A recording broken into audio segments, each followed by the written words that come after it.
Então tá, boa tarde. Estamos chegando ao final do nosso evento, na nossa última mesa. Não sei se dá para dizer redonda, mas é a nossa última mesa aqui, encerrando esse evento cansativo, mas extremamente produtivo. E estamos então aqui com o professor Valdir, professor da casa, ah, trabalha no pós, na graduação, é bem antigo na casa, e é, trabalha com tradução também. Dá para chamar, então, eu acho, professor Valdir, do professor orquestra também? Será que dá para copiar um pouco do nome do Jacobson aí, né? Que faz um pouco de cada coisa, enfim. Uma pessoa que, como ele trabalha também com revisão, eu acho importante a gente ouvir o viés teórico dele para falar e encerrar essa mesa. A professora Lena trabalha também com tradução, revisão, terminologia. Acho que vai ser importante também ouvir a visão dela. E a Felícia, que é tradutora, revisora, principalmente revisora raiz, né, que idealizou e conduziu esse evento, né, e, enfim, eu gostaria, então, que, se vocês quiserem, quando começarem a falar, se apresentar um pouquinho, falar do seu trabalho, vocês que sabem. Eu sou só a mediadora, dou a palavra para vocês. Sugiro, então, que a Lena comece, o Valdir, e a Felícia encerrando, então, e daí a gente faz as nossas discussões, comentários, enfim. Como vocês acharem melhor, comentar um pouquinho de si, podem começar. A Lena. Bom, eu queria dar boa tarde, então, para vocês todos, meus colegas. Eu queria agradecer principalmente a Felícia por ter organizado tão bem esse evento, que ficou muito lindo, maravilhoso, com tanta gente, né? Isso foi um mérito muito dela, né? Eu e a Magali estamos na coordenação, mas, e claro que a Magali trabalhou muito, muito mais do que eu, inclusive, mas quem foi o carro-chefe desse evento foi a Felícia. Eu queria agradecer também a equipe toda, né, o Alex, o Alessandro, o Vinícius, o Jonas, por terem ajudado a Felícia nessa super empreitada, né, que é organizar um evento, e ainda as meninas do apoio, né, a Liz e a Bianca.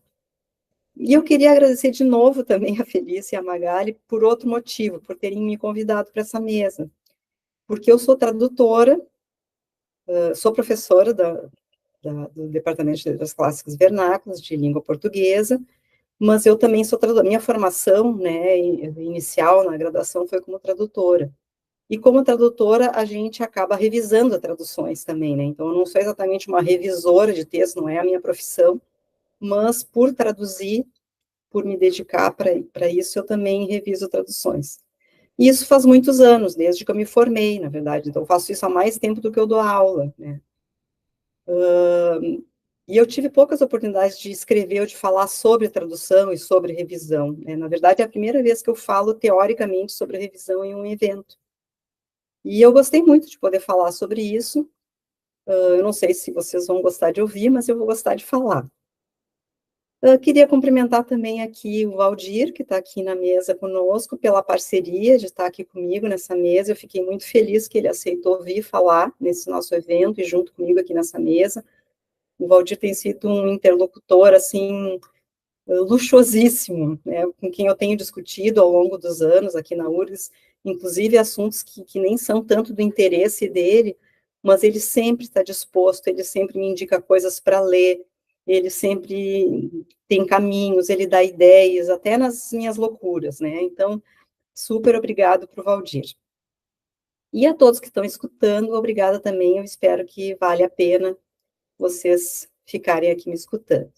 E, Jonas, se tu puder colocar o slide, eu fiz alguns slides para nortear um pouquinho a minha fala, né? O título da minha apresentação, que eu quis falar hoje para vocês, é sobre o que o revisor da tradução faz, né? A primeira, pode passar o segundo slide, já está no 2, né?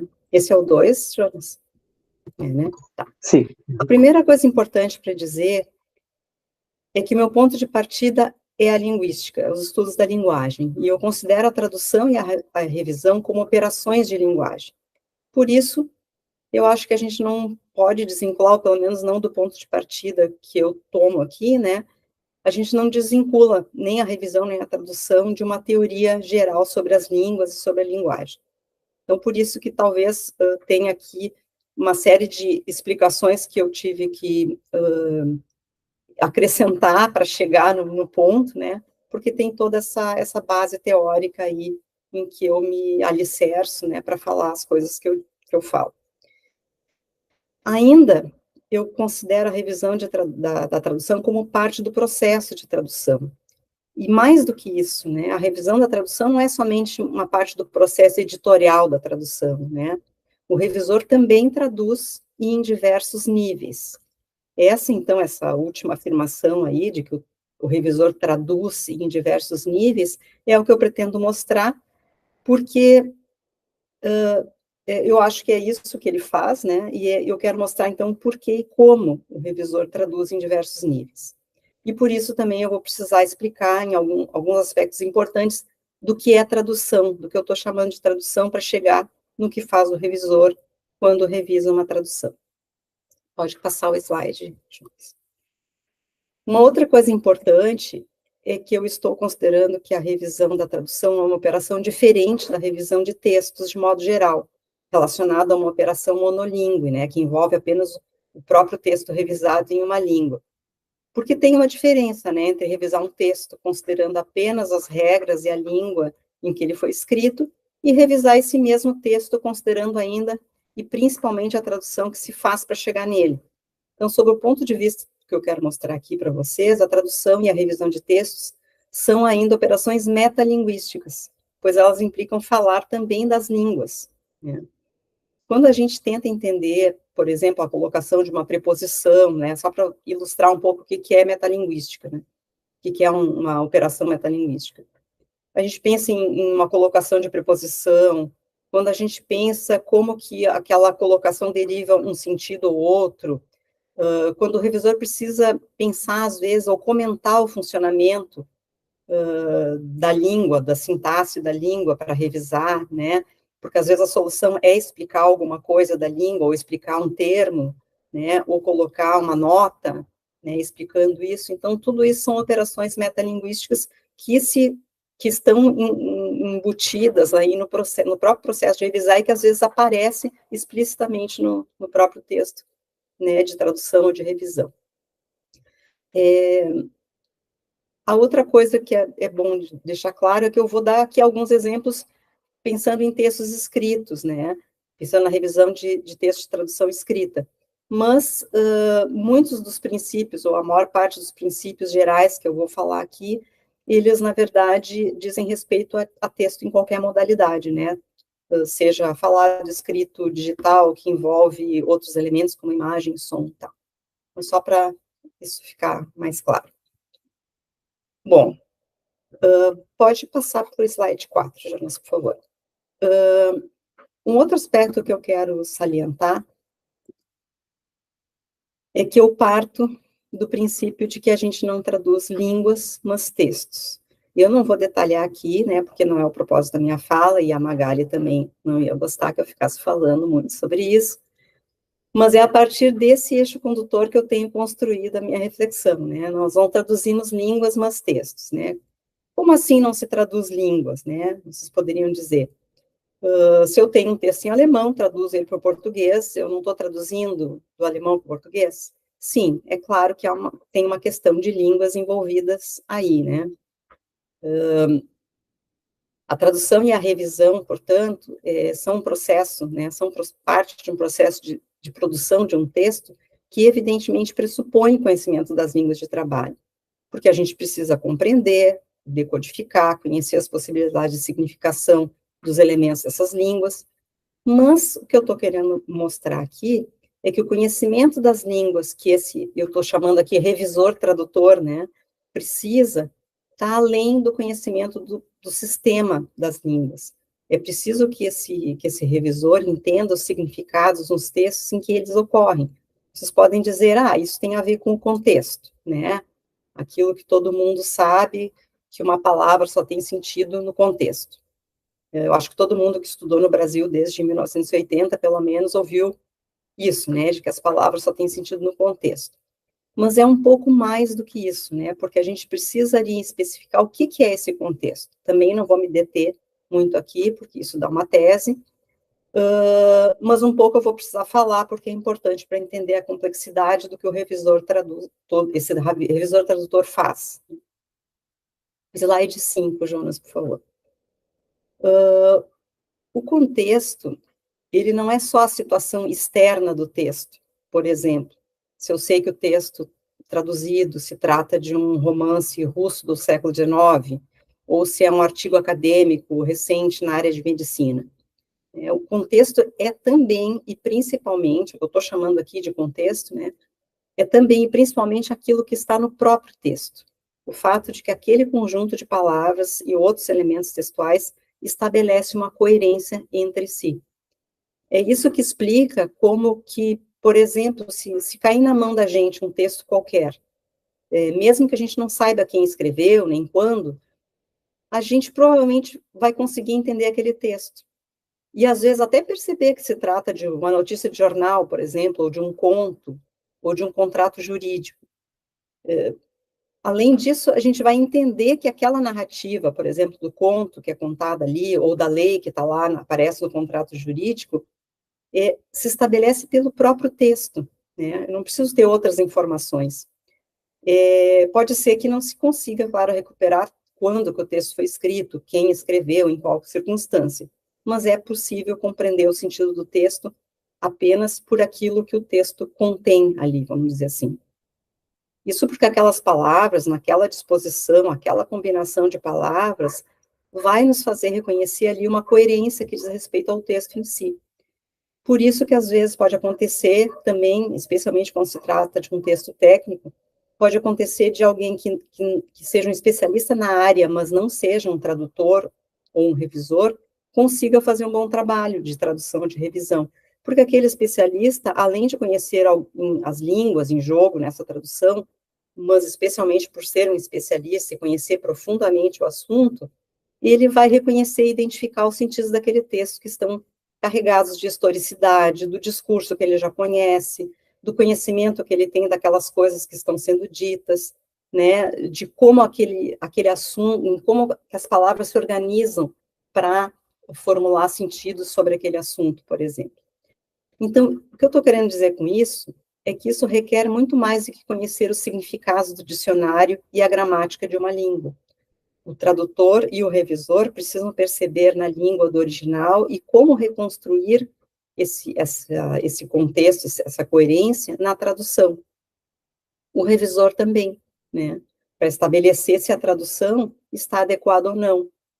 E ainda tem a questão de que ele faz isso duplamente. E agora a gente já pode passar para o slide 6. Então, retomando e sumarizando, não basta conhecer o sistema de uma língua de partida e da língua de chegada para uma revisão da tradução.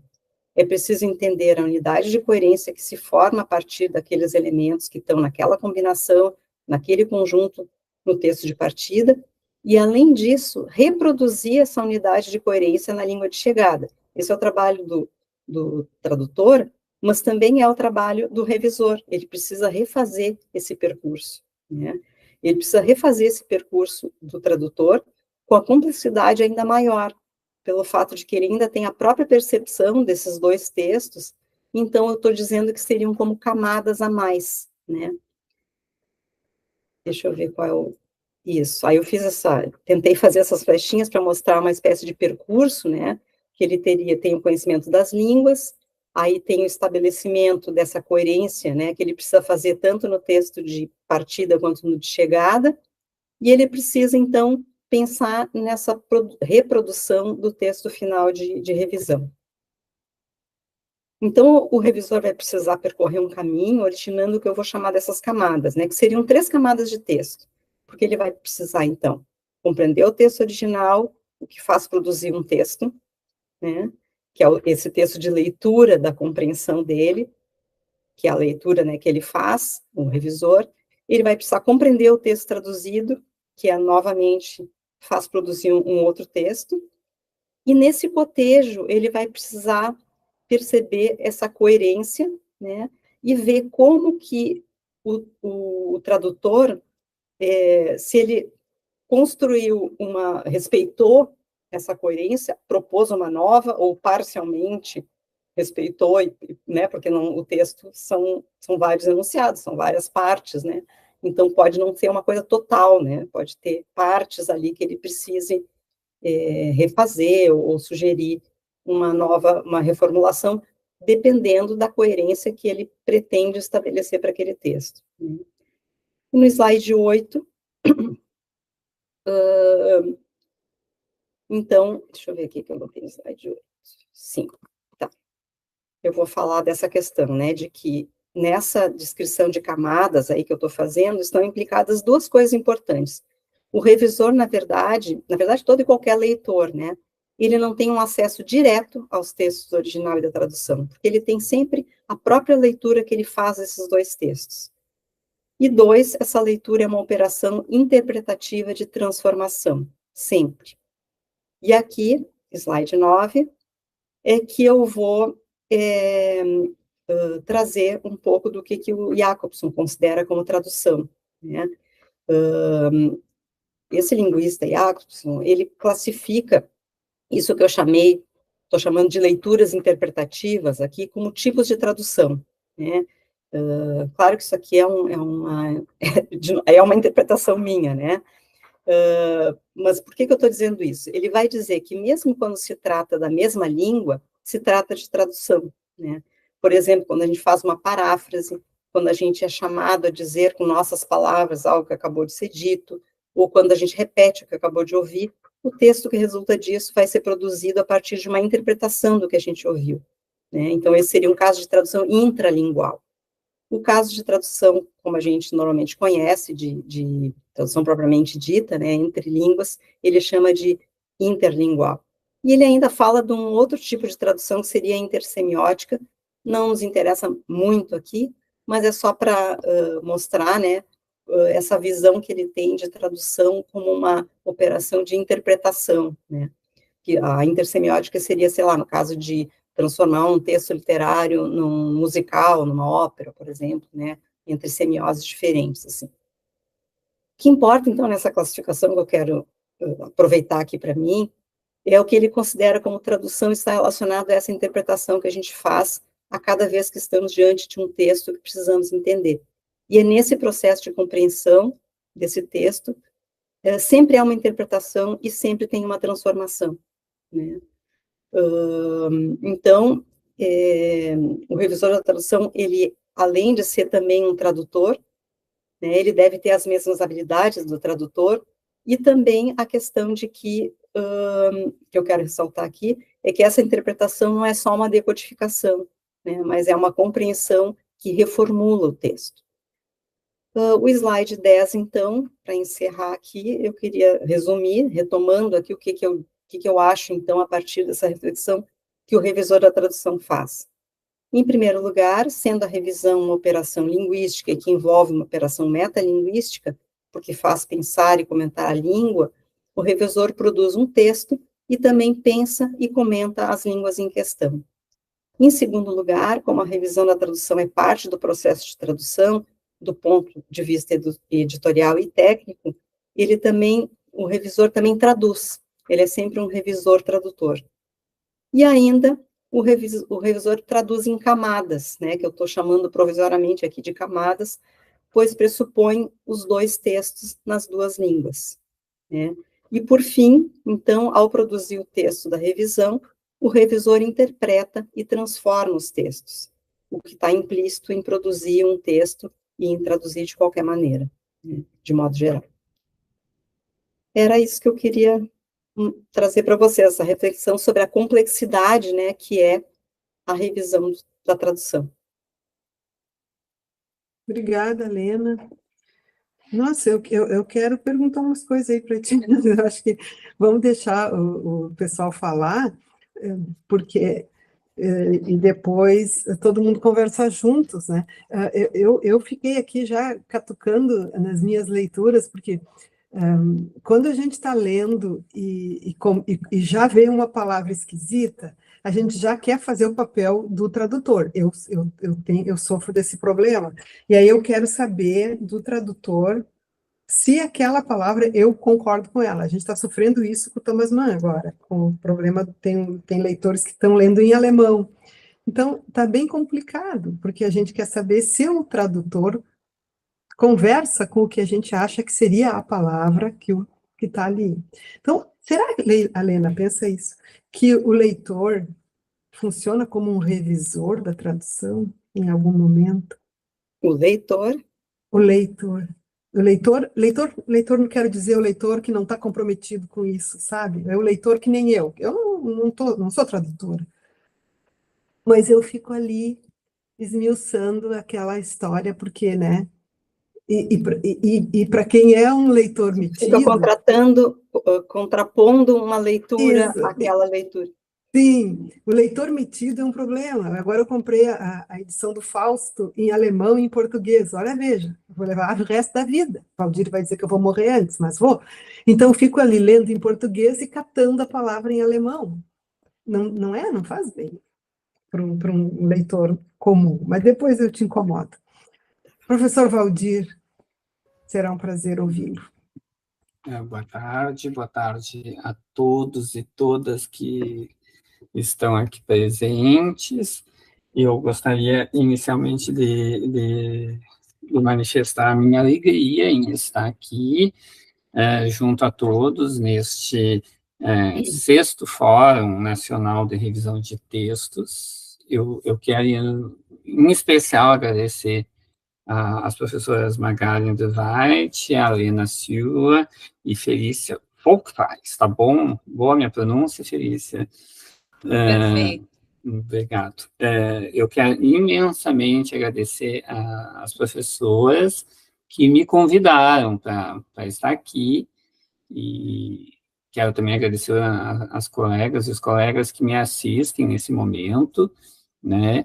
E cumprimentar também o Jonas, o Alessandro, o Vinícius, que eu já encontrei com eles em outros momentos na universidade, é sempre muito bom estar com eles, eles sempre contribuem muito para a discussão. Então, eu fiquei muito feliz, viu,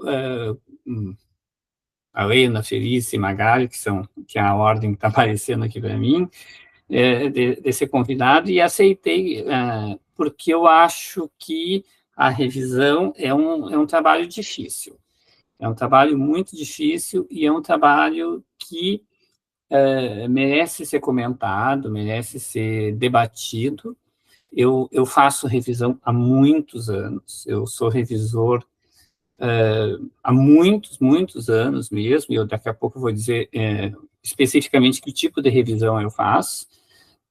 Eu reviso especialmente provas de concurso. E isso realmente é um tipo de revisão de todos os tipos de concursos que vocês podem imaginar aqui dentro da universidade, e isso realmente exige do revisor uma atenção grande, e que diz respeito, evidentemente, às questões normativas, sem dúvida nenhuma, mas não só, né? Também eu gosto dessa ideia que a Lena trouxe aí de camadas de leitura, porque realmente são camadas de leitura que a gente vai trazendo, né? Então, gosto de ouvir, assim, né, colegas que também têm essa experiência e que, de alguma maneira, compartilham com essa minha ideia. Então, eu fiquei muito feliz. Eu preparei um trabalho para trazer para o debate aqui, e aí vamos ver se eu consigo apresentar ele de uma forma que seja interessante. Eu vou fazer um compartilhamento aqui. A Felícia me ensinou como eu devo compartilhar. Primeiro eu tenho que fazer assim, que vai aparecer isso. E Felícia, Magali, vocês me digam se está aparecendo aí. Tá. Perfeito. Tá bem certinho. E se vai passar para a próxima lâmina. Sim. Então, tá.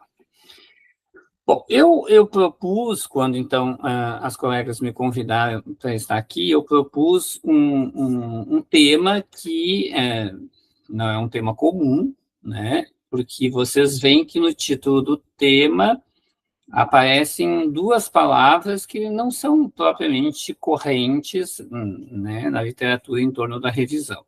Eu daqui a pouco vou explicar melhor o que é isso, né? Mas, então, o título é Entre a Opacidade e a Transparência, o que revisa o revisor, né? Então, a primeira coisa que eu quero lembrar e enfatizar aqui é que eu estou tomando opacidade e transparência como duas categorias a partir das quais eu vou olhar para o trabalho de revisão, né, que eu concordo também com o que a Helena disse antes, de ser a revisão uma operação de linguagem, né? Eu até acho, Helena, que eu uso essa expressão, mesmo não tendo conversado contigo antes, eu uso essa expressão aqui, né? Então, são duas categorias que eu vou utilizar para analisar, para pensar sobre o trabalho do revisor, né? Então, o objetivo desse meu trabalho aqui é apresentar, então, uma proposta de entendimento da atividade de revisão de linguagem, que eu entendo que é um trabalho que implica diferentes dimensões linguísticas simultaneamente, né? Uma dimensão lexical, uma dimensão sintática, uma dimensão textual, uma dimensão discursiva, uma dimensão, ou seja, não se revisa sempre no mesmo nível, né? Então, a minha ideia é olhar para essa atividade de linguagem a partir das noções de opacidade e transparência, que são formuladas por um filósofo e linguista francês chamado François Recanati, né? Ele formula isso nos anos 70, né? Um texto, um livro muito importante para quem trabalha com enunciação, né? É um livro que se chama La Transparence et l'Énonciation, ou seja, a transparência e a enunciação, né? E desde que ele formulou esse conceito de transparência e de opacidade, isso teve muito efeito dentro da linguística e muito especialmente dentro da linguística da enunciação francesa, né? Que é o lugar do qual eu sempre formulei as minhas questões linguísticas e teóricas, né? Então, o meu objetivo é esse, eu vou apresentar uma proposta de entendimento da revisão a partir das noções de opacidade e transparência, que não são minhas, são do Recanati. Ele usa isso para uma outra coisa, né? Ele não vai usar essa discussão para questões de revisão, né? Ele vai usar isso para discutir a noção de signo. Eu até vou retomar um pouquinho isso com vocês aqui. Mas a minha ideia aqui é mostrar que o trabalho do revisor se caracteriza, entre outras coisas, pelo reconhecimento de que na linguagem não há absoluta transparência. E eu vou falar um pouquinho, eu vou explicar o que eu entendo por transparência e por opacidade, mas fiquem com isso na cabeça, né? Na linguagem não há absoluta transparência. Transparência de significação, transparência de forma, né? Exigindo, portanto, do revisor um esforço de leitura que opera com a opacidade. Ou seja, eu vou, no final, já vou até antecipar o final da minha fala, defender que o revisor é o leitor que opera simultaneamente com a transparência e com a opacidade. Bom, quer dizer, o revisor não apenas, né, ele tem que ter atenção ao fato que está sendo dito, mas também ao fato de dizer esse dito. Isso parece um pouco abstrato, que eu estou trazendo para vocês, daqui a pouquinho vai ficar um pouco mais palpável. Vamos falar um pouquinho melhor sobre o que é transparência e opacidade, né? E vocês podem fazer uma analogia muito clara com um vidro.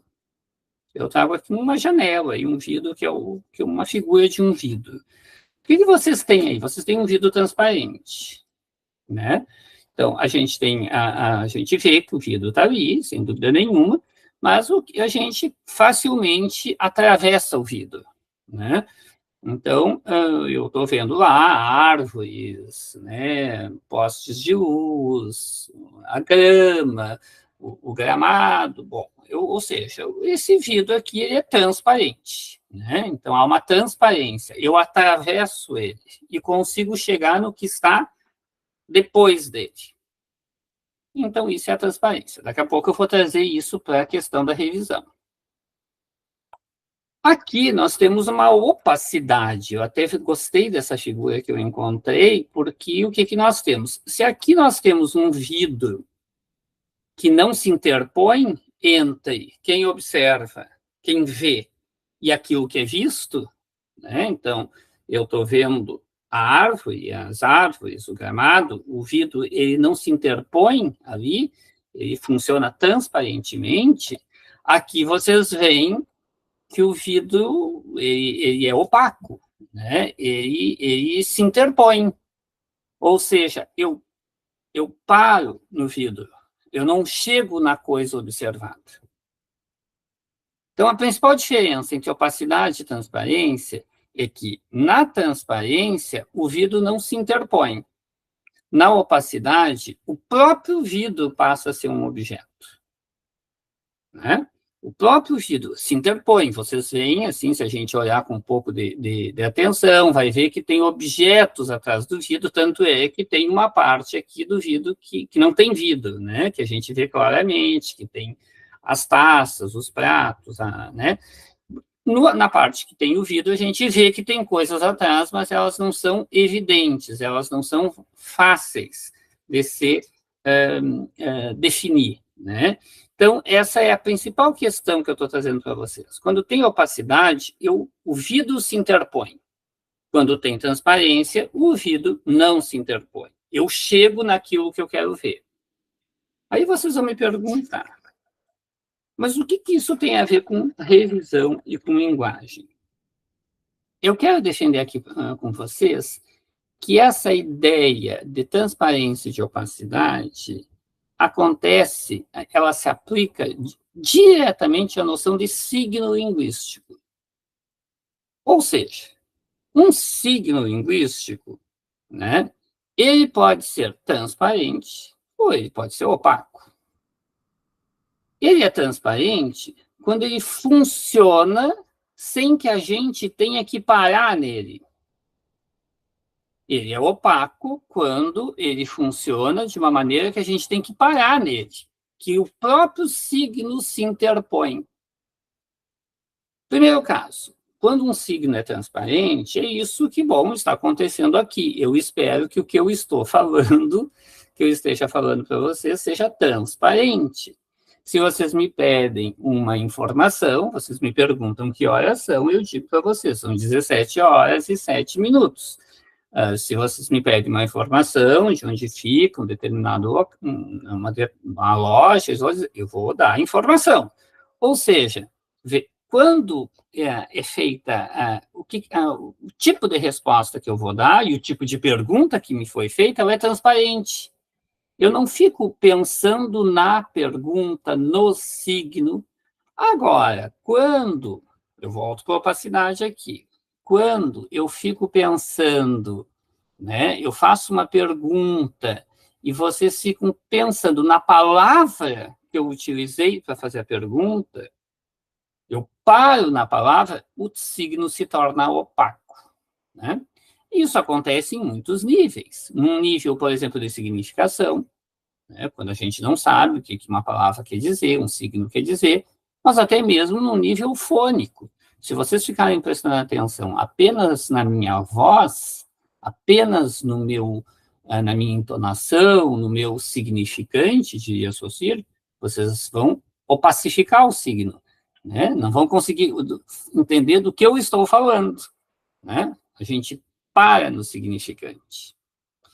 Isso é normal, isso acontece na linguagem comum. E como é que isso se aplica na linguagem comum? Vamos pensar num signo transparente, né? Como é que isso acontece no signo linguístico? Observe o esquema ao lado, né?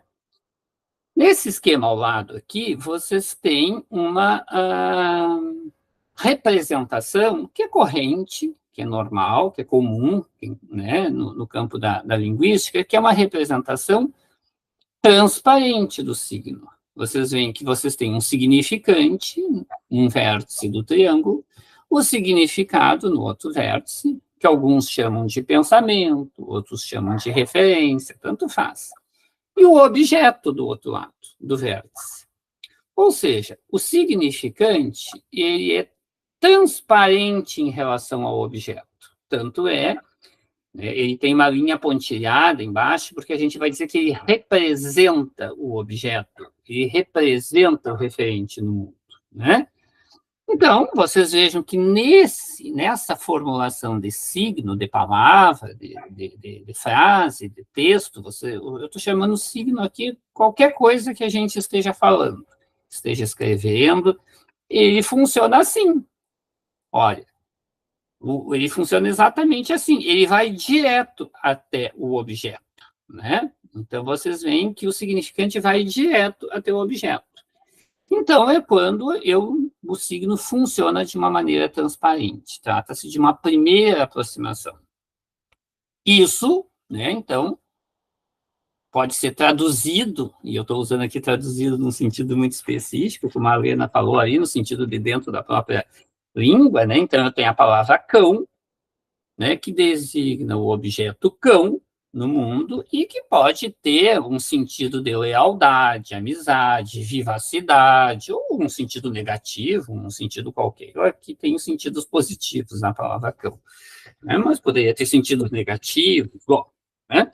Vejam, aqui o signo funciona de maneira transparente, né?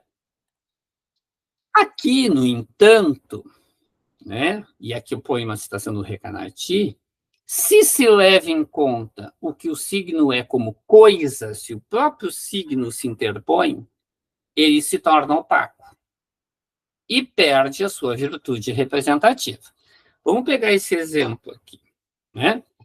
Tá aqui nesse exemplo, o que se tem aqui, né? Tá as formiguinhas conversando e tem a formiga mais douta, que ela diz: está tudo errado, menina. Pichinchar não é com X, e sim com CH. Veja, é uma formiguinha revisora, né? Para aprender, escreva aí o verbo pichinchar 200 vezes. E olha que a formiguinha responde. Ah, professora, deixa por 100, vá. O que vocês têm aqui? Vocês têm 2 níveis de opacidade, né? A gente pode usar também de função metalinguística, mas isso não vem ao caso aqui. Né? Tem uma primeira opacidade, que é uma opacidade, digamos, do código, né? Não é com X, é com CH. Né? Então, veja, ela não está nem discutindo o que significa pechinchar. Ela está opacificando o signo na sua formulação, eu diria que na sua formulação primeira, né? Que é a sua grafia, se está bem escrito, não está escrito corretamente, etc. Só que a formiguinha última, né? O que a formiguinha faz? Ela pichincha, né? Ela está pichinchando. A professora deixa por 100. Ou seja, né? Ela desopacifica o signo, né? Ela faz o signo funcionar transparentemente. Né? Então, vocês têm as duas coisas acontecendo aqui. Né? A formiguinha professora, que opacifica o signo, e, portanto, ela não se interessa pelo que significa pechinchar, e a formiguinha outra, que, na verdade, torna-o transparente, né, exatamente para fazer o signo funcionar da maneira que ele tem que funcionar. Né? Bom, isso posto, eu quero mostrar para vocês um pouquinho do trabalho que eu faço. Vamos ver se eu vou fazer aquilo que a Felícia me ensinou. Está aparecendo, Felícia? Não, prof, porque tu tirou a apresentação. Coloca de novo e abre. Veja que eu não aprendi como deveria. Tela cheia, clica, compartilhar, né? Aí eu vou lá e faço esse aqui. Aí, certinho. Então, isso aqui é uma prova de um concurso X aí, que eu não tenho porquê. E é interessante, Helena, porque eu fiquei pensando nisso que tu disse, do texto na sua imanência. Eu, por exemplo, quando leio uma prova de física, por exemplo, eu só sei que está escrito em português, mas eu realmente preciso da imanência do texto para que aquilo fique bom, né? Eu concordo integralmente com o que tu disse antes, eu acho que aquilo ali é muito bom que tu trouxe, do contexto, como que o texto contém, né? Eu gostei daquilo, porque eu realmente não sei o que é. Está escrito numa prova de física e eu consigo colocar a prova num português que seja bom, adequado. Bom. Mas vejam aqui o que, né? Vejam, olhem só. Sobre os acontecimentos relacionados à expansão marítima europeia a partir do final do século XV, veja que está faltando coisa. Eu já coloco aqui em cima, assinale a alternativa correta sobre os acontecimentos relacionados, né? Aí vejam, não contribuíram para o enriquecimento das metrópoles. Quem que não contribuiu? Veja, que eu estou aqui, eu estou arrumando, eu estou colocando uma preposição, mas também estou perguntando uma questão do texto. O que eu estou fazendo? Eu estou opacificando para torná-lo transparente. Eu vou parando no texto, eu vou, né? Eu lembro do vidro lá, que está opaco, né? Vamos ver mais um pouquinho. Simplesmente a questão 2, né? Está faltando a ordem da questão, né? Vamos indo. A questão 3, simplesmente me mandaram isso aqui, né? Renascimento, maneirismo, barroco. Não tem nada. Gregório de Matos e Antônio Francisco Lisboa. O barroco é um estilo artístico, com influência religiosa. Tá, mas o que eles querem? Bom, eu entendi. Eles querem que considere as afirmações abaixo, né? Aí eu trago as afirmações. Aí, estão entendendo? Vejam que são diferentes nisso. Tem europeias com acento aqui, tem europeias com acento. Tem aspas onde não tem que aspas, corta-se as aspas, né? Bibliografia que está mal colocada, né? Coisas que estão, coisas que faltam, coisas que sobram, né? Então, vocês vejam que o trabalho do revisor, ele, na minha opinião, vamos ver se eu consigo voltar agora aqui, voltei para o meu PowerPoint. Sim, tu quer ir para o outro. Sim, abriu o PowerPoint, agora achei. Então, vocês vejam, eu volto para essa questão aqui das minhas formiguinhas aqui. Vocês entendem que tem diferentes níveis de opacificação do texto para torná-lo transparente, né? Então, quer dizer, né, se pensamos que o signo, né, a coisa representante, dá acesso à coisa representada, né? Isso só se faz na medida em que esquecemos que o signo está ali. A gente só tem esse acesso quando a gente esquece, né? Isso o falante, digamos, o falante normal, o falante comum, o leitor normal, o leitor comum, né? Quando um leitor comum está lendo um texto, ele não está opacificando o texto, ele está fazendo o texto funcionar de maneira transparente. Mas o revisor não é um leitor comum. Ele é um leitor que, simultaneamente, opacifica, ele precisa de uma leitura de transparência, ele precisa de uma leitura opacificante para tornar o texto transparente novamente, né? Então, nesse sentido, que eu queria trazer para vocês aqui, agora eu quero mostrar para vocês um outro exemplo aqui, né? Eu vou dar o exemplo aqui, o 2. Olha como ficou. Considere as afirmações abaixo sobre a expansão marítima europeia a partir do final do século XV. Vejam, olha que Portugal e Espanha foram os únicos, as expedições marítimas não contribuíram, a exploração das colônias também foi caracterizada. Várias coisas foram colocadas aqui. Vocês veem que é a mesma ordem, antes nós não tínhamos a mesma ordem, o adjunto estava deslocado, né? Vocês veem que se mantém a mesma ordem sintática, se dá a ordem da questão, quais estão corretas, né? Aqui vocês veem também que está limpinho, né? Olha como é que ficou a questão. A partir da história do humanismo e do argumento do autor, ou seja, nós juntamos aqui o que estava esse texto, leia o texto abaixo, aí junta com o texto que está em cima, é correto afirmar que, vejam, quem afirma, afirma alguma coisa, né? É uma objetiva direta. Todas elas estão sintaticamente da mesma maneira. Então, vocês veem que quando o candidato está lendo isso aqui, ele não pode parar no texto. Ele não pode opacificar o texto. A opacidade que ele vai fazer é de outra natureza, de conteúdo. Se ele sabe ou não sabe o conteúdo. Mas não pode ser de língua, né? Então, o que eu estou tentando trazer para vocês aqui e defender aqui para vocês é que o revisor de linguagem, ele é um leitor, um usuário privilegiado, né? Porque, e agora vem a tese que eu quero defender, metalinguisticamente, ele opera simultaneamente com transparência e opacidade.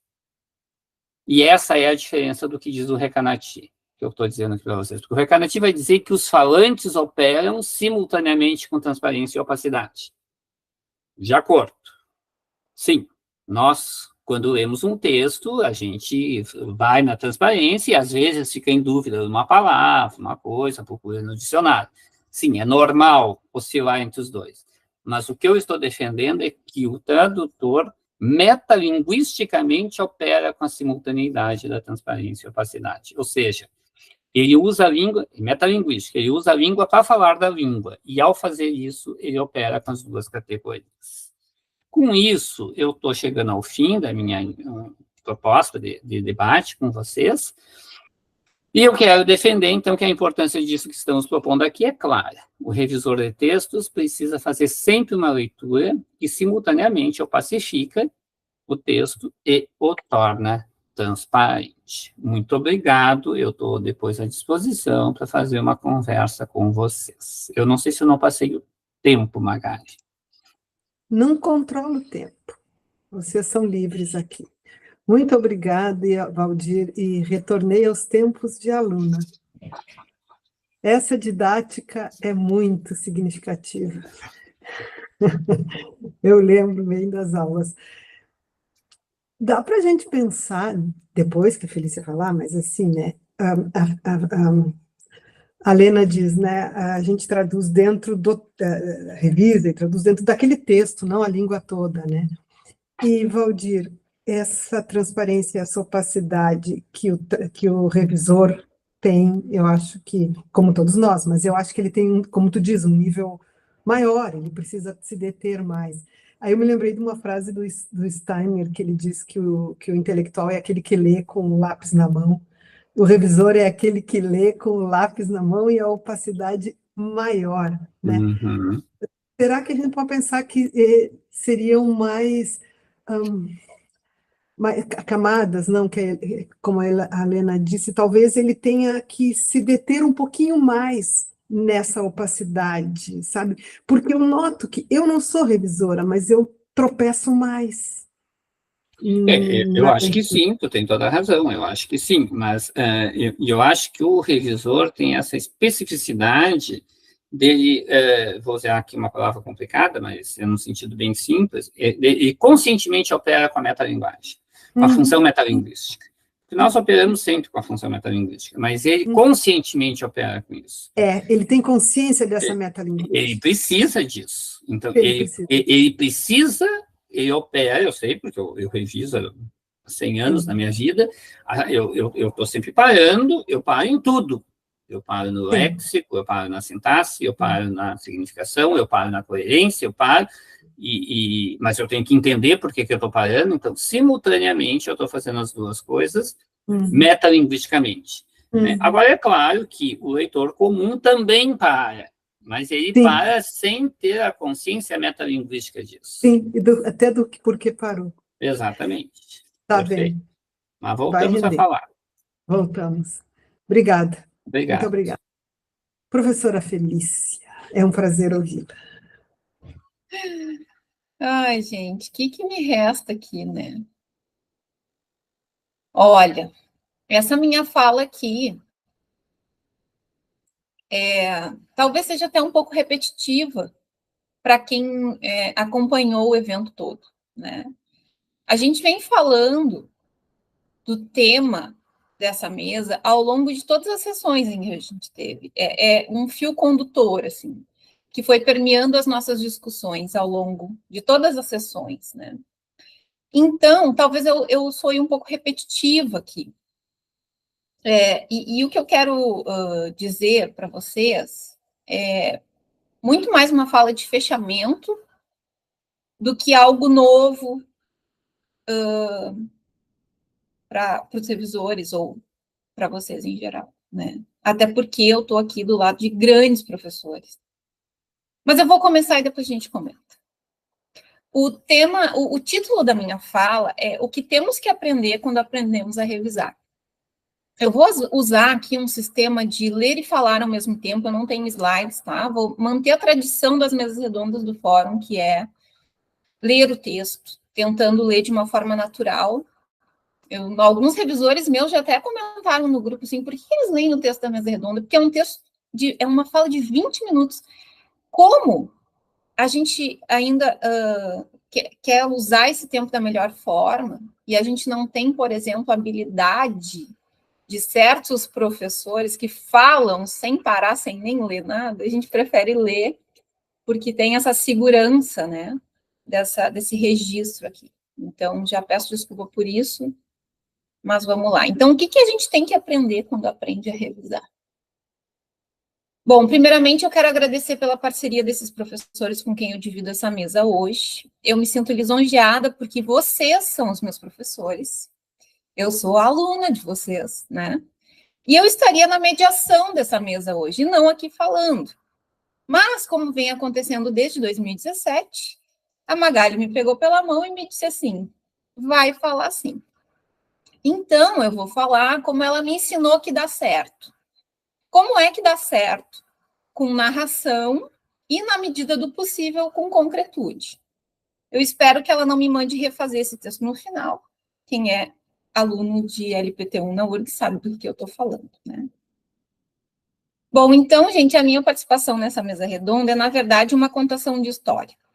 Embora o tema dessa mesa seja sobre reflexões linguísticas e teorias que podem embasar o nosso trabalho e a nossa vida, eu não tenho como falar desse assunto sem contar como que a gente chegou aqui. Eu digo a gente, nós, porque esse evento, o Fórum Nacional de Revisão de Texto, é fruto de uma história muito longa. Uma história que começou anos atrás, pelos professores que idealizaram um encontro sobre revisão de texto, professores que mantêm viva essa tradição de encontros, tanto que a gente está na 6ª edição, né? Mas agora ela é uma história nossa também aqui na URGS. Não é uma história só minha, a que eu vou contar, eu vou juntar as coisas. Como a Nancy Houston diz no livro A Espécie Fabuladora, as narrativas que circundam a nossa existência nos formam e nos transformam. Segundo a autora, as histórias, ainda que a gente as fabrique, também nos fabricam, atribuem para cada um de nós um ego. Não se nasce alguém, mas passamos a sê-lo. O eu é uma construção custosamente elaborada, diz Houston.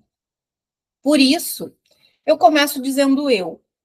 Hoje eu me sinto habilitada para dizer eu. Eu não me formei revisora, eu me formei professora de língua inglesa. Tempos depois, eu descobri a tradução e junto veio a revisão. Eu nunca planejei ser revisora. Eu acho que eu nem sabia da existência dessa profissão quando eu estudei letras. Eu me tornei revisora, como muitos aqui. Foi um bico inicialmente, que um dia me perguntaram se eu podia revisar uma dissertação de mestrado. Eu precisava de dinheiro e eu disse que sim. Mas eu não fazia ideia do que eu estava fazendo ali. Só que nesse bico eu encontrei o que eu procurava durante tantos anos de formação.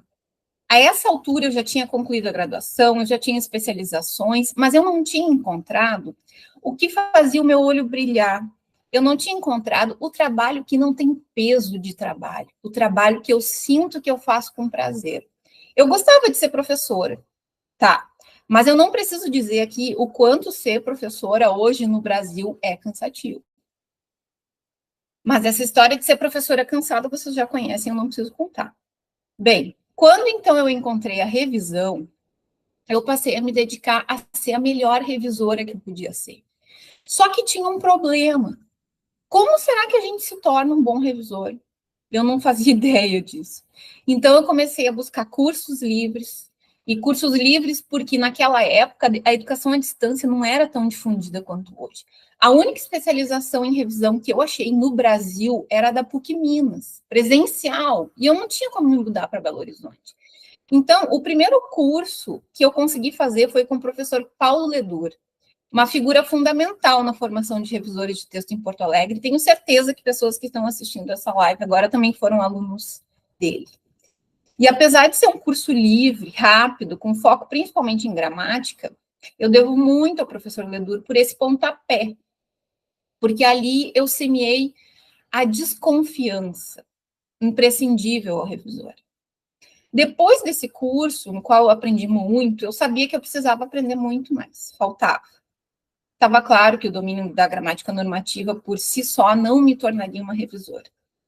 Até que um dia, a professora Lina, que está aqui nessa mesa conosco hoje, divulgou no falecido Facebook, olha só a ironia do destino, ela divulgou no falecido Facebook uma especialização em literatura brasileira que seria oferecida pela URGS. Eu segui ali na busca por formação, queria muito aprender, e eu queria aprender a ser pesquisadora, porque a minha formação na FAPA, Faculdade Porto Alegrense, que também já faleceu, não tinha me dado isso. Eu já tinha tentado uma seleção de mestrado na área da tradução, e eu tinha sido reprovada, sob a justificativa de que falta teoria no meu projeto. Naquela época eu me perguntei, caraca, o que será que é essa tal de teoria? Qual teoria? Eu deveria ter aprendido isso onde?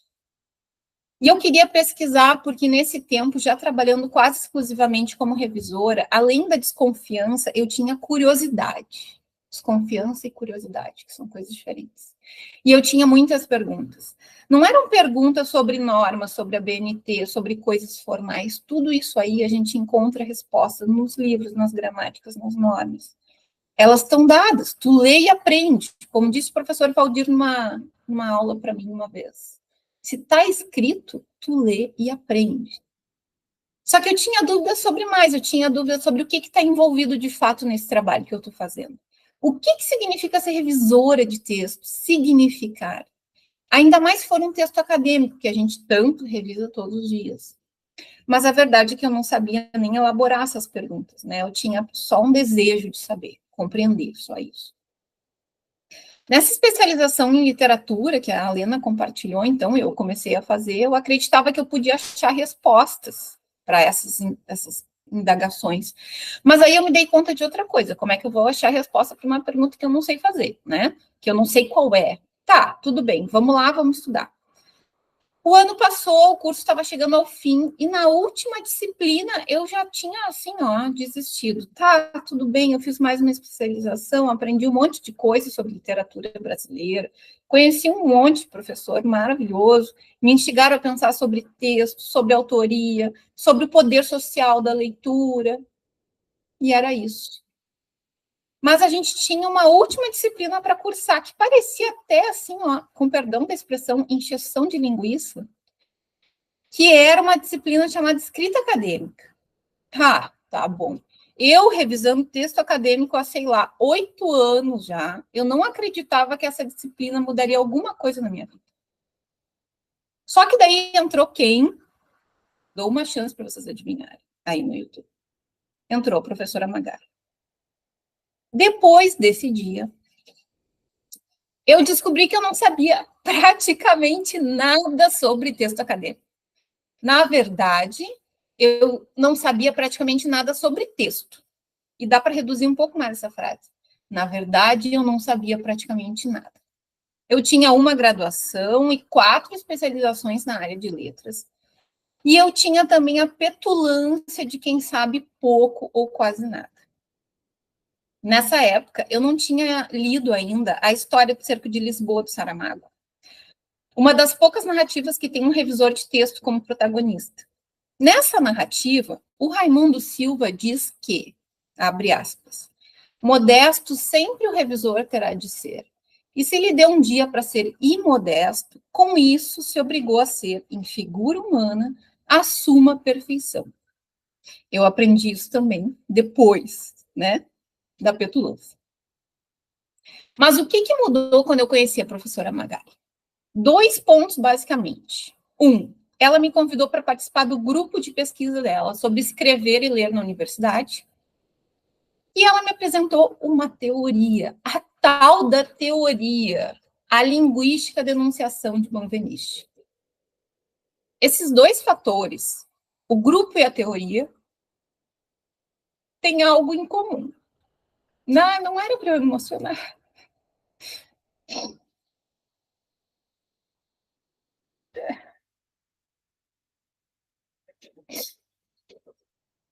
Esses 2 fatores, o grupo e a teoria, têm algo em comum, que é a intersubjetividade. Abre parênteses. Talvez vocês estejam se perguntando assim, como assim, Felícia? Tu não conhecia a linguística da enunciação em 2017? E aí eu te respondo, eu não conhecia, eu não aprendi, eu sou antiga, embora não pareça.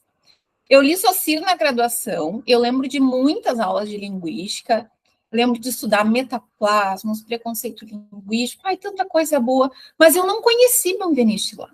E depois eu vim a entender por quê. A recepção de Benveniste no Brasil foi algo que aconteceu, de certa forma, tardiamente.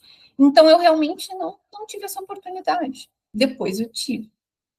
Mas, voltando à história da intersubjetividade, que é o ponto em comum entre o grupo de pesquisa e essa teoria, deixa eu continuar. Embora a profissão do revisor de texto tenha a fama de ser uma profissão solitária, em que a gente vive sozinho, debruçado sobre o texto, matutando como resolver os enigmas linguísticos, a verdade é que ninguém se torna um bom revisor sozinho. Em termos de informação e comunicação acelerada, a gente realmente está cada vez mais sozinho, interagindo apenas com cliques nas telas, sem contato presencial, sem boas histórias no bar regadas a pastel e beberites. E para quem gosta dessa reclusão, ser revisor tem a sua vantagem, beleza? Mas texto não se escreve sozinho. Ou melhor, a gente não escreve um bom texto sozinho. Nem revisa bem sozinho. É mais ou menos isso que a gente aprende com o Benveniste e com a Magali. Embora Benveniste não tenha se dedicado à discussão sobre escrita, já que ele faleceu precocemente, a gente amplia a reflexão que ele faz sobre língua para pensar sobre escrita. Eu digo que a gente amplia, nós, porque nós somos hoje um grupo, o grupo de pesquisa da Magali. Mas quem fez isso e nos ensinou mastigadinho foi a Magali, que é o tema da tese de doutorado dela, com orientação do professor Valdir, que está aqui também, que loucura, né? Com quem eu tenho a honra de compartilhar essa mesa. Eu não quero que isso aqui se torne uma aula sobre linguística da enunciação, mas eu vou tentar explicar, porque assim como eu não sabia o que era isso, eu acredito que ainda tem muito revisor que não faz ideia do que eu estou falando. E quem explica muito bem os textos de Benveniste é o professor Valdir, que tem inúmeras publicações sobre o assunto, livros que foram a base da nossa formação também. Ele vai lá e nos ajuda a entender os textos de Benveniste. Doutor, me enuncio na escrita, eu pressuponho uma enunciação de retorno de um alocutário, de um tu. Assim, o locutor produz tanto a enunciação escrita, quanto a leitura dessa enunciação escrita.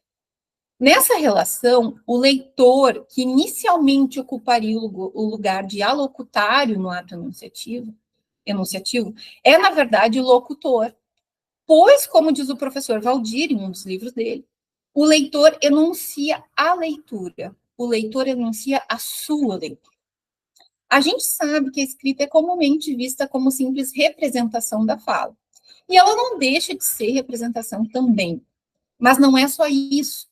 A escrita é um sistema muito mais complexo do que marcas gráficas regidas por normas gramaticais. Ou seja, tenham paciência com os autores, com quem escreve. Para colocar em prática o sistema da escrita, segundo Benveniste, é preciso uma abstração de alto grau. Essa abstração exige se desprender do aspecto sonoro da língua, do som, assim como da expressão e da entonação do falante. O falante não está ali. Também excluímos a participação de um outro, o tu, que comporia a cena da enunciação falada. No processo de escrita, esse grande salto da palavra dita até a palavra escrita, está em jogo, além das palavras, a relação entre o que a gente escreve e o que a gente pensa. Isso são palavras de Benveniste parafraseando, tá? Isso significa que é da linguagem interior que provém o ato de escrever, e não da fala nem da linguagem em ação. Quando a gente tenta converter essa linguagem interior em escrita, a gente esbarra em uma dificuldade. Como a linguagem interior é inteligível apenas por falante, ou seja, para nós mesmos, tornar essa linguagem interior em algo inteligível exige uma atitude inteiramente diferente, como diz Benveniste. Por isso que escrever é tão difícil. Quando o sujeito escreve, ele precisa supor diante de si o outro, o leitor, o interlocutor. Se quem escreve não encontra quem fará a sua leitura, sua escrita pertencerá somente a si mesmo, sem retorno. Isso porque, como diz Benveniste, o que em geral caracteriza a enunciação é a acentuação da relação discursiva com o parceiro, seja este real, imaginado, individual ou coletivo. Tá, mas o que isso tudo tem a ver com revisão de texto? Como eu disse, é uma questão de intersubjetividade. O revisor pode ser um parceiro nesse ato enunciativo, um leitor profissional, o tu que pode estabelecer a intersubjetividade necessária à escrita.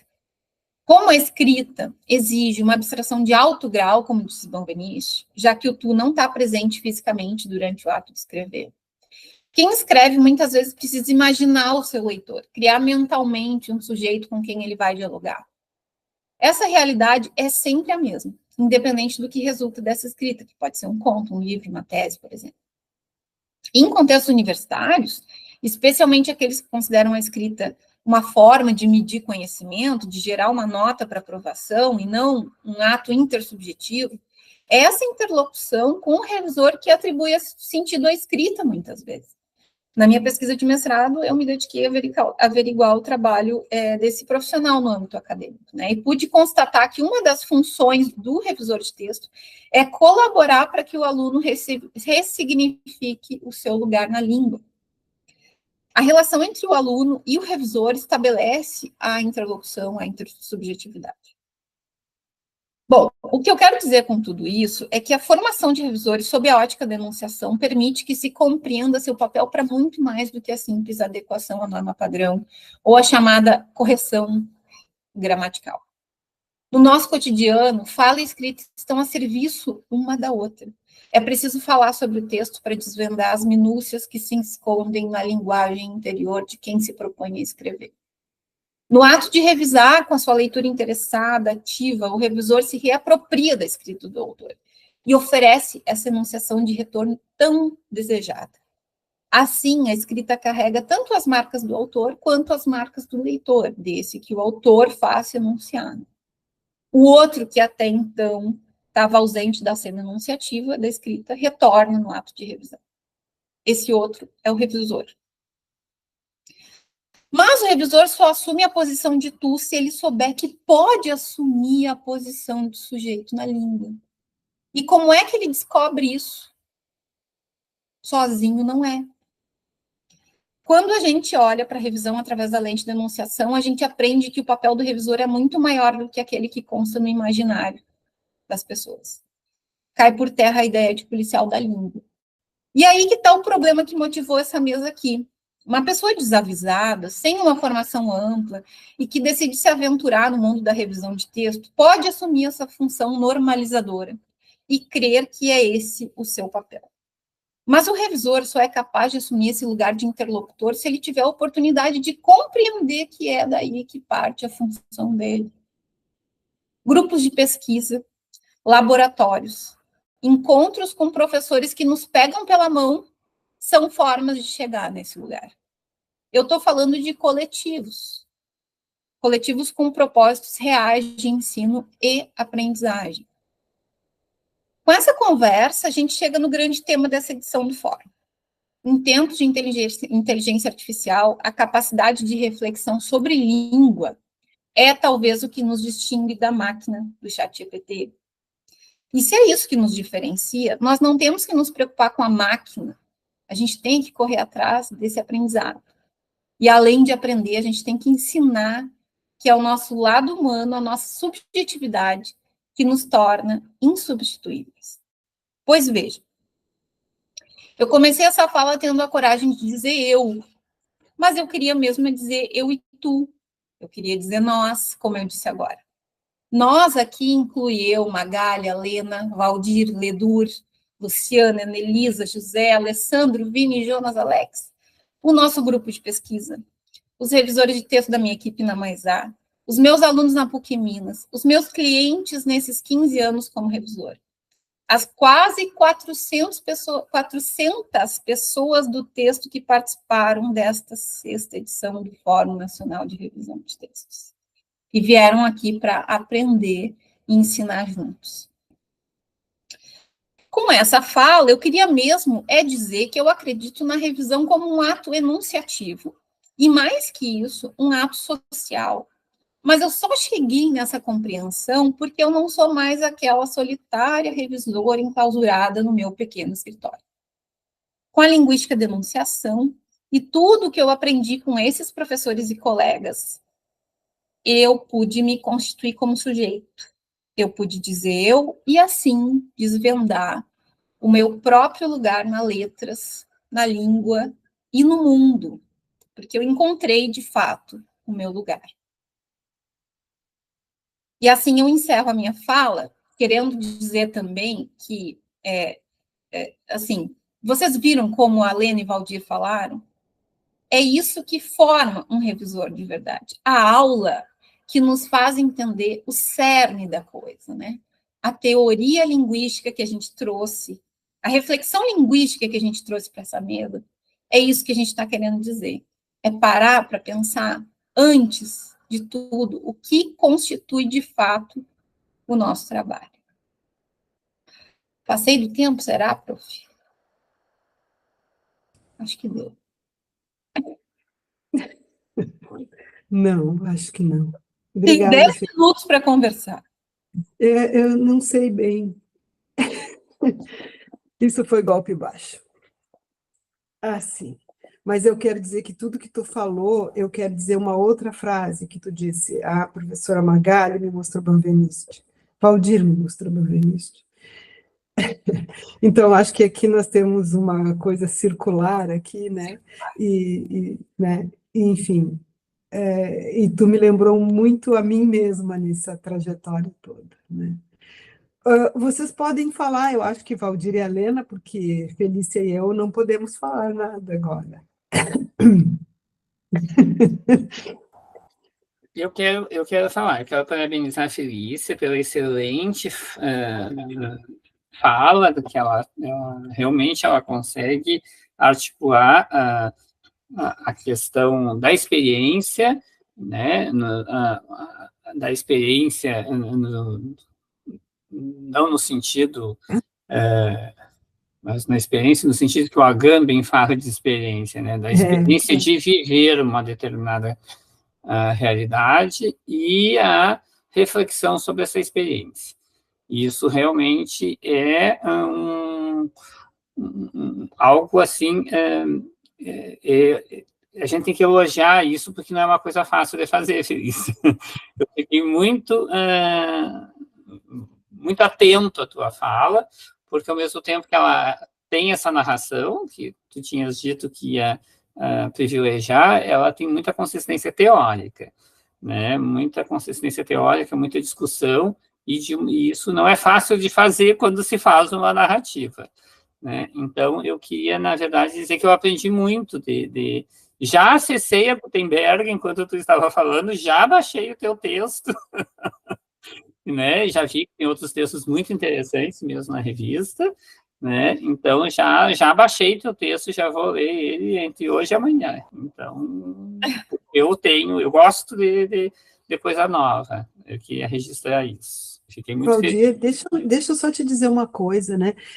O que a Lena trouxe, e tu também, e a Felícia na fala dela, na parte em que ela traz Benveniste, o quanto é importante a gente não achar que por essas novidades, né, tudo vai substituir o humano, tu não precisa de teoria para fazer isso, custo-benefício, o quanto sabe que eu digo isso para os meus alunos da graduação, lá no comecinho do texto, não é bobagem a gente ter uma teoria, a gente enxergar o que está fazendo por um viés teórico, eu digo para eles, que apito tu toca, sabe? Isso, eu acho que isso é de primeira importância, sabe? Para um revisor, para qualquer trabalho nosso, sabe? Sem dúvida. Posso comentar, já estou em condições agora. E vendo a Lena e o Valdir falar, foi como voltar no tempo, entende? Porque eles se preocuparam em pensar uma reflexão linguística para os revisores compreenderem, ou seja, eles pensaram em fazer uma fala acessível a todos. E que é também a preocupação que eles têm em sala de aula, em fazer com que a gente tenha uma formação diferenciada, né? E eu tenho visto muita gente desejando ser revisor de texto, e realmente é uma profissão encantadora, né? E ela tem muitas vantagens, a gente trabalha em casa, a gente trabalha a hora que a gente quer, a gente lê. Tem coisa melhor do que trabalhar com leitura? Não sei, eu acho que não, né? E muita gente quer, só que eu acho que esse percurso é imprescindível. Eu tive que contar essa história para dizer que ter encontrado o meu apito, né, para tocar, mudou drasticamente o meu trabalho, a minha relação com os autores, com a escrita, né? Mas eu digo muito mais com os autores, porque a gente assim, numa certa fase da revisão, a gente fica até um pouco intolerante. Nossa, que cara que escreve mal, mas que texto horrível. Não, mas espera um pouco, é difícil pra caramba escrever. Se a gente vai pegar lá o Inferno da Escrita, da Riolf, tem lá todas as etapas difíceis de escrever um texto acadêmico, que a gente trava, a gente se acha um impostor, e depois a gente, né, vai. Então, assim, compreender também esse lado. Mas a gente só consegue compreender o lado do outro se a gente tem essa ideia de intersubjetividade, né, de eu e tu, que não é uma coisa que a pessoa faz bem se fizer solitária. A importância da pesquisa, né, Felícia, para qualquer trabalho com texto, principalmente, sim, não preciso mais estudar nada, eu já sei tudo que eu preciso saber. Esse se encerrar, né, e não ter, o grupo que a gente formou é um grupo muito unido, e isso nos ajuda. Nenhum texto sai de nenhum de nós sem revisão. Passa entre nós todos, né, descobrimos. Cada dia descobrimos uma novidade, cada dia uma pesquisa nova. Isso nos alimenta a curiosidade. Sem curiosidade, o revisor precisa saber muito. O Valdir está mostrando ali o texto dele. Olha só, vê a capacidade de leitura. Uma vez tu me disse assim, Valdir, a gente pode fazer banca de qualquer assunto, porque a gente sabe ler. Né? Então, a gente sabendo ler, tu não precisa saber física para ver se a prova de física está bem elaborada. Aí essa tua questão de tu trazer a opacidade, mas o que essa palavra quer dizer em relação com essas outras todas? O que está construindo aqui? Essa capacidade que o revisor tem que ter, que isso é uma capacidade de leitura, né?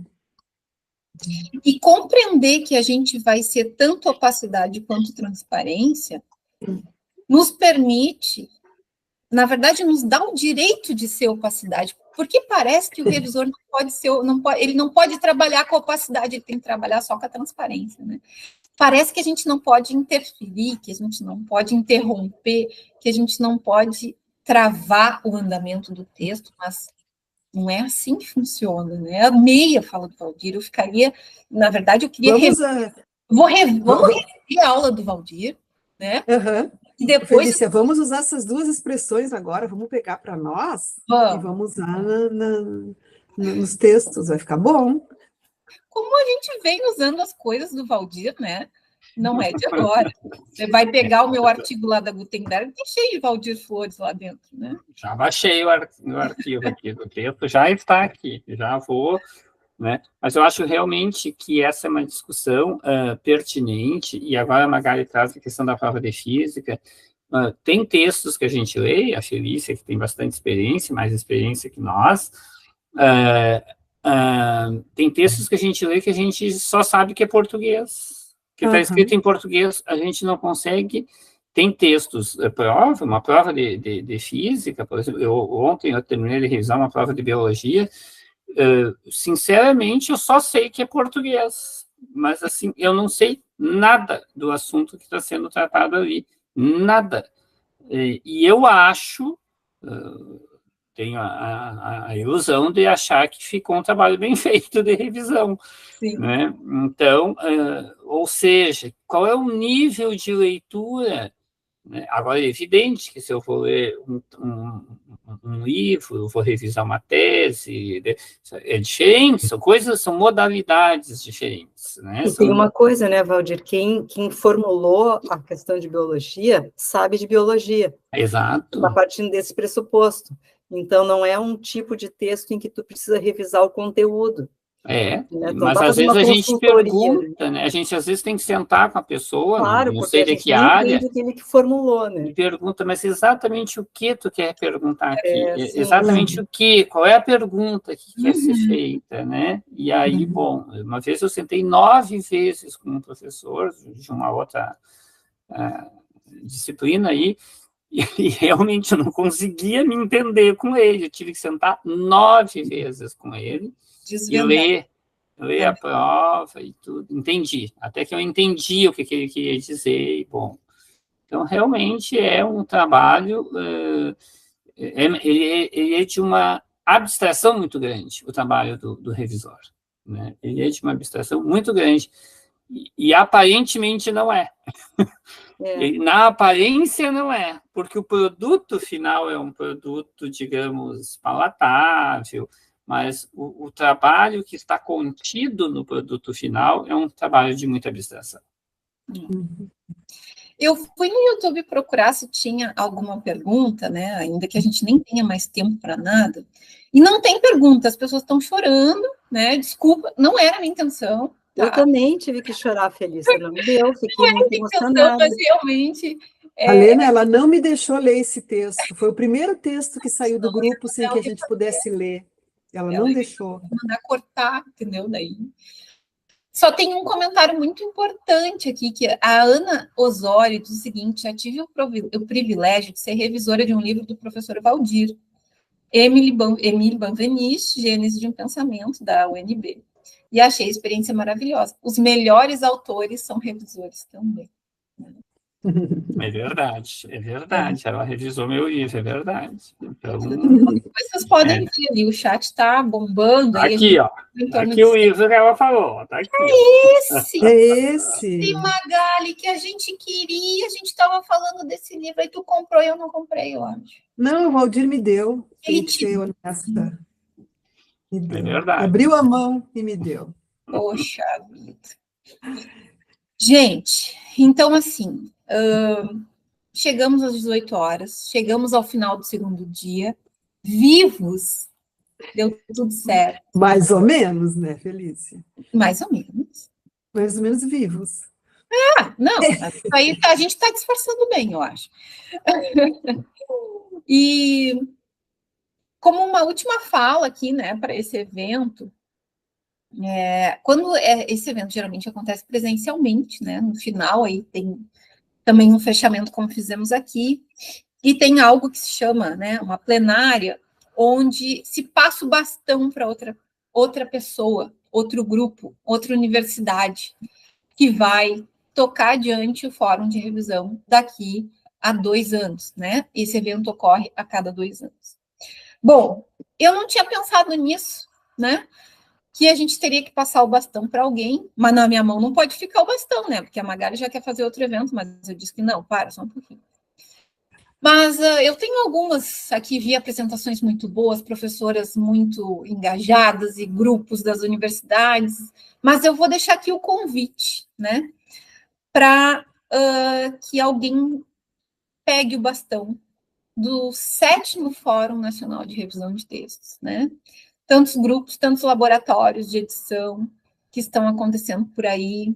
Então, acho que é uma coisa para a gente conversar aí na semana. Quem está vendo aqui o finalzinho dessa mesa e que gostou desse evento e que quer levar para a sua comunidade acadêmica essa oportunidade, né? A gente aceita esse apoio. A gente, eu digo, esses professores todos, colegas, revisores que estão envolvidos em ensinar e aprender os processos editoriais. Eu quero agradecer muito a presença de todos vocês.